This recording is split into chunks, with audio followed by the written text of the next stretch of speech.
Howdy guys, Midway Piper here. I hope all is going well. So another beautiful day here.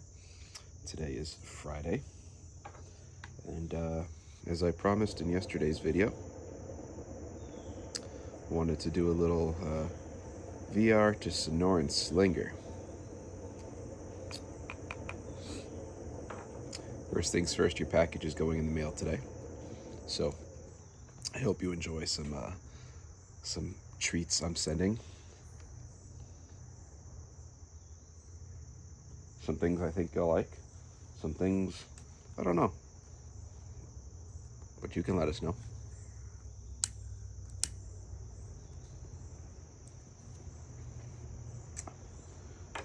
But the other day, Sonoran Slinger made a video, and it was a sort of a tongue-in-cheek, humorous kind of thing about being roughly considered,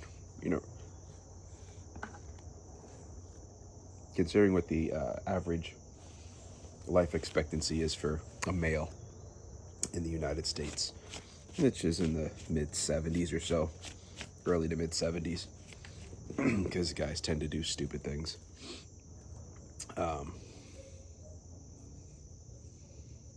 It was sort of a joke on being relatively middle-aged. Normally we think of that as around 50, having your midlife crisis, but the reality is that's well past middle age for a lot of people.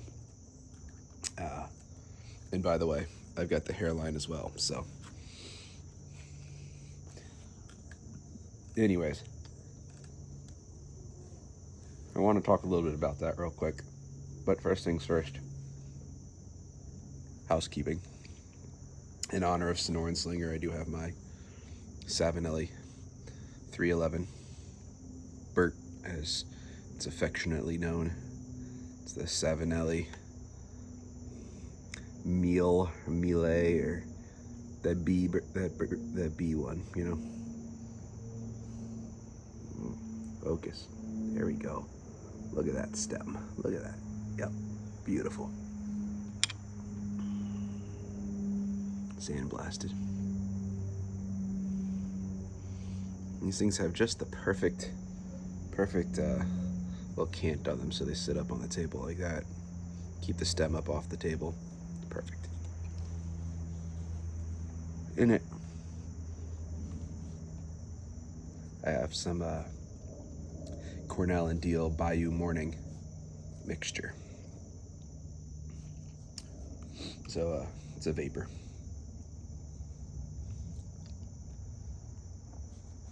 So, anyways, back to the point of the story.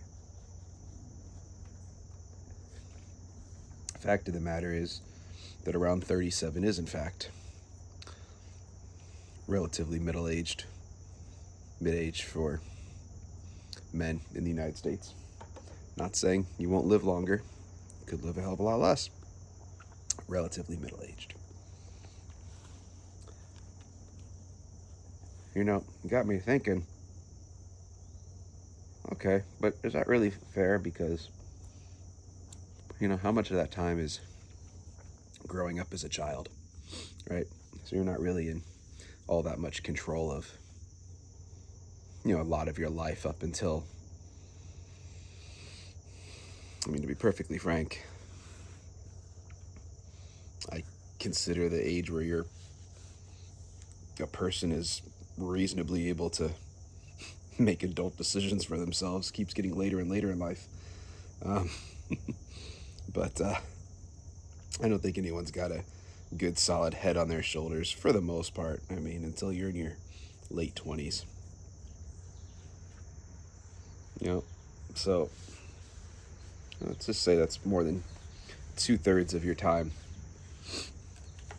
till you reach sort of middle-aged, where you're not a very responsible adult. So we often think, okay, cool. I'll have the second half of my life to accomplish everything I wanted. But I'm not so convinced about that one anymore. Because I think for the vast majority of people, once you hit, if you're lucky enough to have good health until you're 60, 65,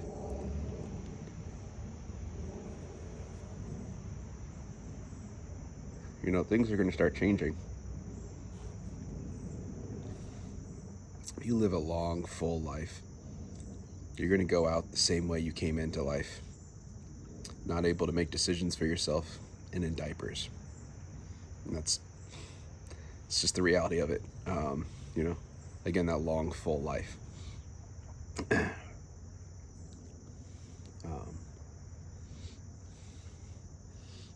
My father-in-law is 92 right now. And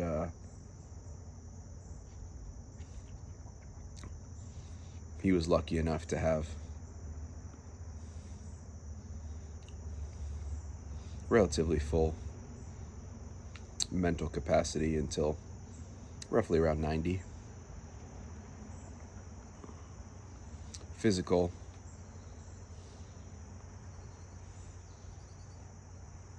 mid-80s. Started having some balance issues, but I think when he was 85, 86, maybe even 87, he did a swim across America, Long Island Sound swim. So, there's that. But I think the vast majority of people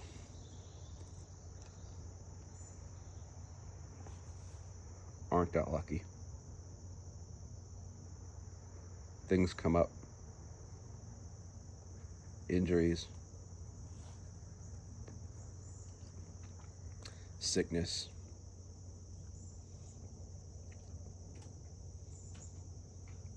Things happen. And, it just sort of got me thinking recently about, when the best part of your life is going to be. I just finished reading The Gospel of Wealth by Andrew Carnegie.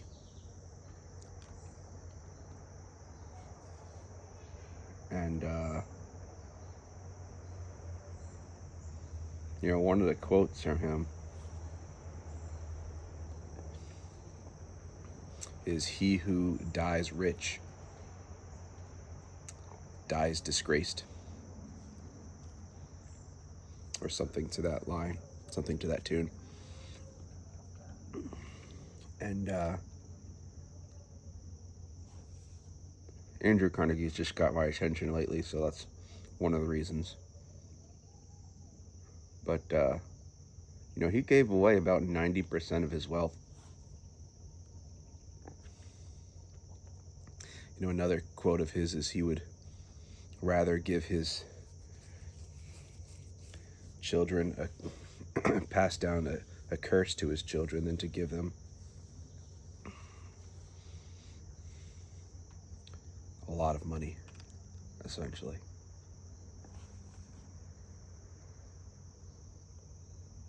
And we see that in a lot of cases. I see it all the time where I live. There's a lot of wealth here. And I don't have it, but there's a lot of wealth here and in this area. I see it all the time at the gym. You've got these kids of wealthy parents, and they show up and, not even out of high school yet. And you're showing up to the gym in, Mercedes and, all these Teslas and a lot of these really expensive cars, BMWs and whatnot. And I mean, what have they done to earn that? And it's not all about what you've done to earn anything, but I don't think that's a good starting point. I think every kid's first car should be a beater. It should be a POS.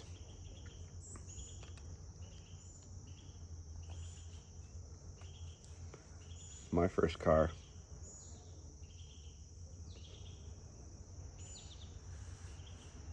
My first car was a 9-year-old Toyota Corolla. And the damn thing would shake. Driving down the highway, you hit anything over 50 miles per hour, the whole damn car would shake. It had lots of problems. But, man, did I appreciate when I had something good, you know?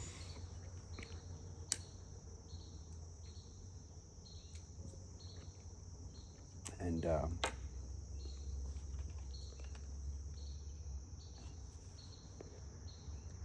you know, one of the things that Carnegie talks about a lot in The Gospel of Wealth, and what he means by he who dies rich dies disgraced, is that he saw it as his mission to be a steward of money, and then to make decisions with that money before he died of how he could do the best by society with the money that he managed to make. And that's why there's so many things named after him today. Libraries, foundations, you know, that provide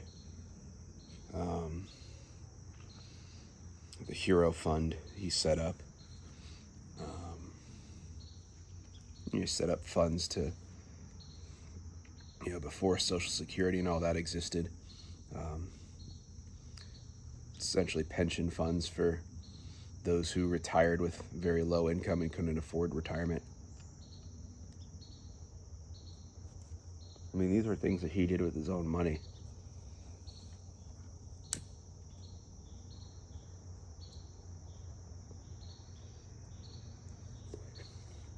You can make the argument, sure, he made his money off the backs of those people. He made his wealth off the backs of the poor, the working class, which is true. He did. He did, but those people are going to work to make their living. He did. He just had a great business sense about him.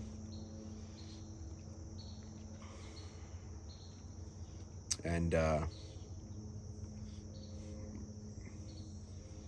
you know, he pushed the limits on what he thought, you know, what a lot of people thought were possible, was feasible.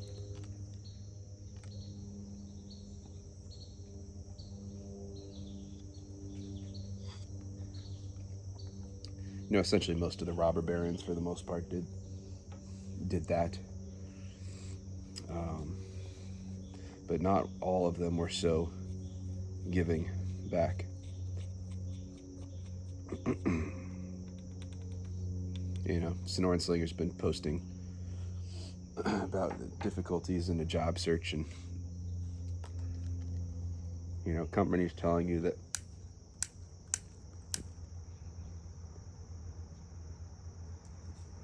he's what they're looking for. And then after the interview, they're like, yeah, but not quite. And, I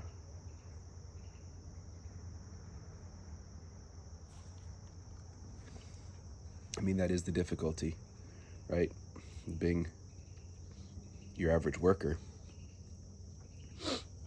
And, you are at the mercy of somebody else.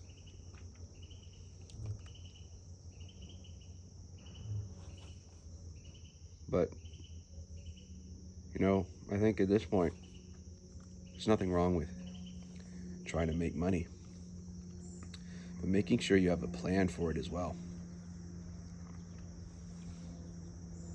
It's a really big deal. And, you know, that's been my goal. I've talked about investments and things of the sort quite a bit on this channel. And my end goal is to have a dividend portfolio that'll, you know, potentially pass on generational wealth. And of course, you know, cover my and my wife's retirement.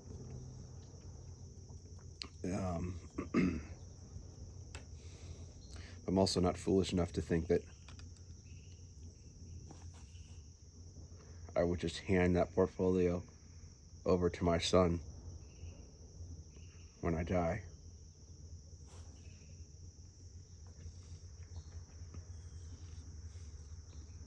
It would all go into a trust. And before I die, I can decide how that money gets distributed and dispersed. And I don't want him to. It's a lie, and I want him to have the financial freedom to not need to be a slave to other people. But I don't want him to have stupid money that would make him lazy. I want him to earn his own way. So where's the fine line between having enough and having too much?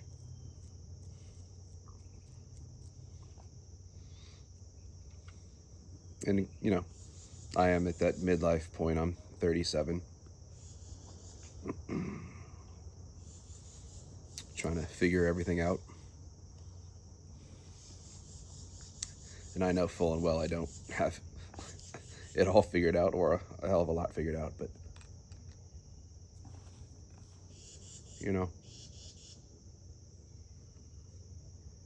it's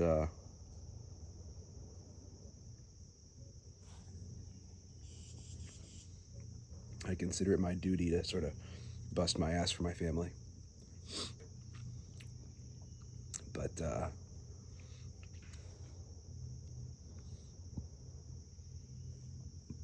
what point is enough enough? You've got people who have multiple millions of dollars, tens, hundreds.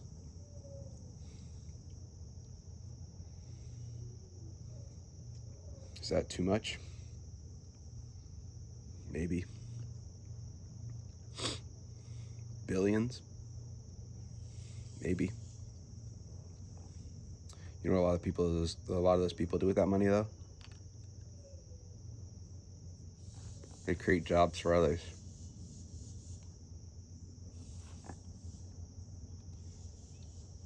They create businesses. You hear people talk crap about, some of the wealthiest people. The usual suspects. Bill Gates, Jeff Bezos, Elon Musk. But Bill Gates I got some issues with, so we're not going to go down that road right now. But for the point of the subject, what have they done? They've created some of the largest companies really in the world. They employ tons of people. Obviously all this AI talk is changing what that workforce looks like, but they've had generations of families that have made their living off those companies by working for them.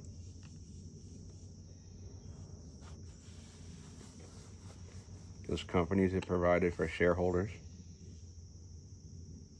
people who've invested in those companies, provided retirement, potentially generational wealth for people who have invested in their companies. Never mind the amount of money that they've given,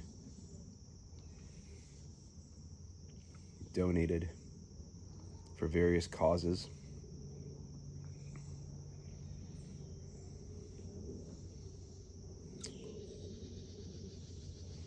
You've got Bezos and Musk self-funding space companies. They're doing things that,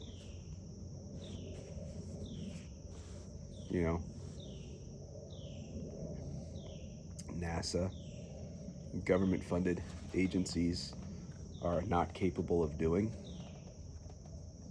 And they're doing it with their own money. You know, that's potentially a huge boon to civilization.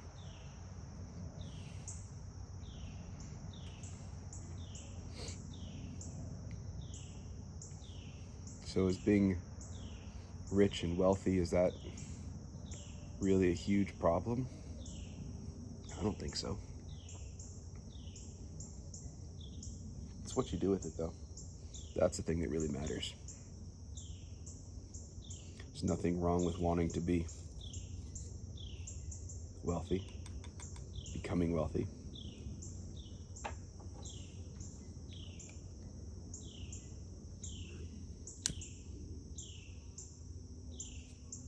Nothing wrong with enjoying some of the fruits of your labor. But I think it's really important that you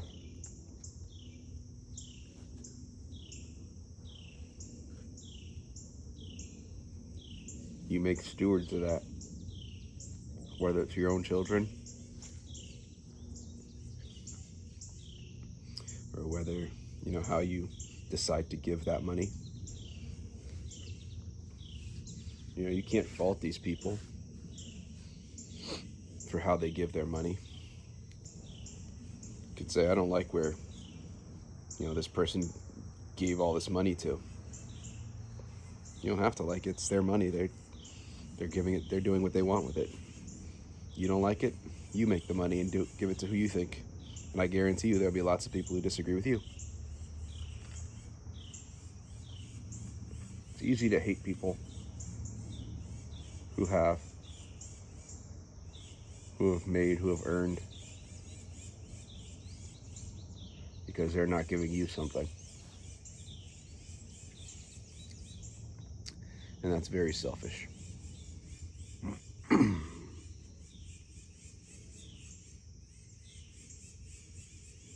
So the whole point to all this is to come up with a plan.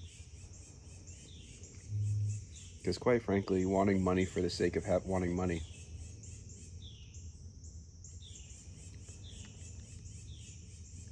kind of makes you a victim, really. Because you're never going to be satisfied with what you have. What's going to drive you to work hard enough to earn that money? Having a plan. Having a purpose. I want to make that money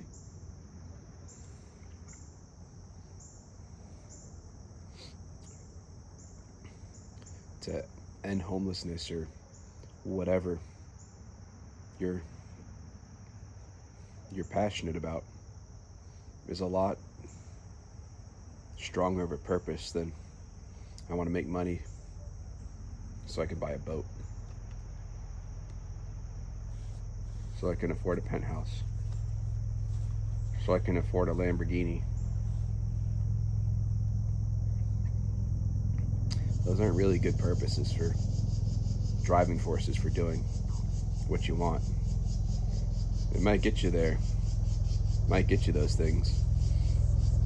It's a great way to feel empty, though.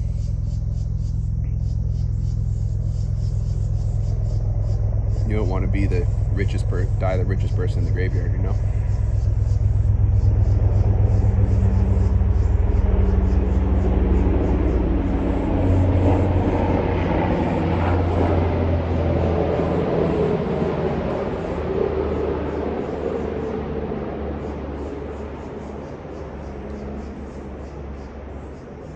Hear that?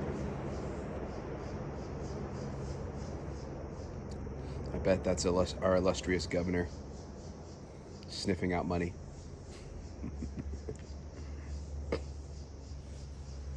I can't stand New York State government. Can't stand it. Anyways.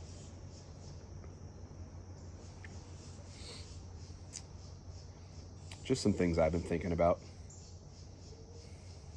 I know Sonoran Slinger's video was lighthearted and joking, and I enjoyed it for the humor, but it also did get me thinking.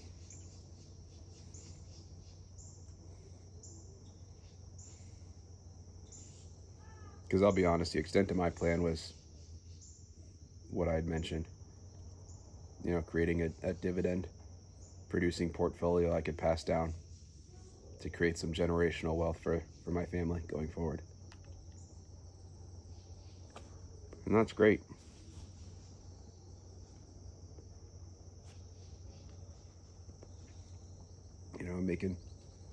Making sacrifices right now. We very much live paycheck to paycheck.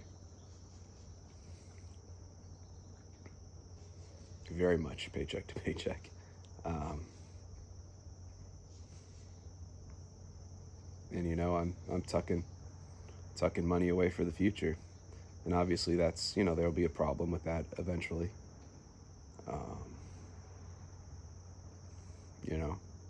We're potentially missing out on,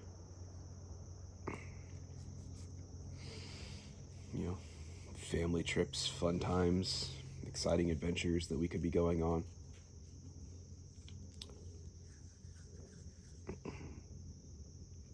But is it really worth doing all that now and not being able to retire, work when I'm old, sick, not be able to retire because I can't afford it? I'm not foolish enough to think that Social Security and Medicare and Medicaid and all that will exist in a very significant way when I'm old enough to retire.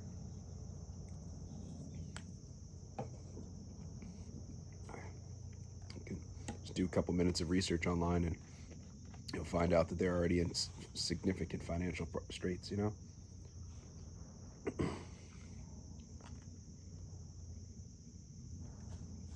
And then what? So,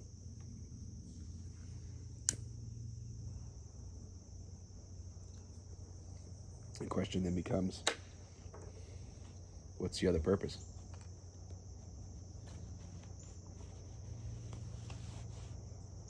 What's the other thing I want?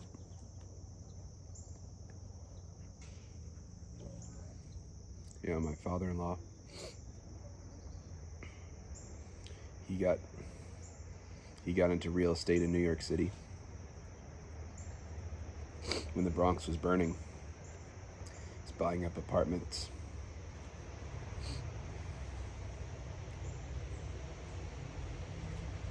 And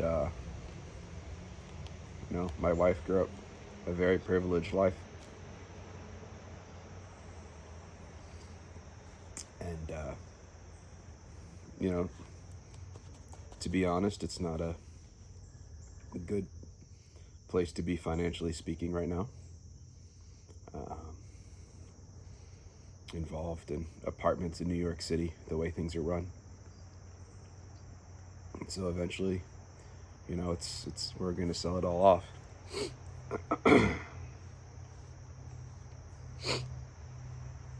But that was the legacy that he created for his family. And his family has lived a very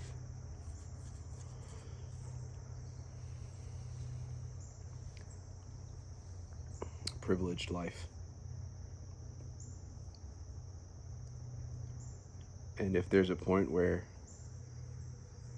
we are beneficiaries of some of that income,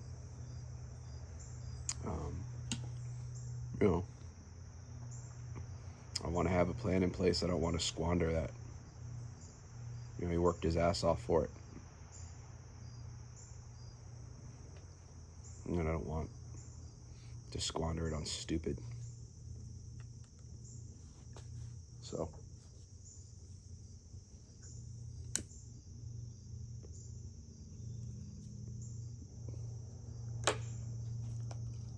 yeah, that's it. Just some thoughts. All right, that's it for today. I will talk to you guys in the next video. Have a good one. Bye.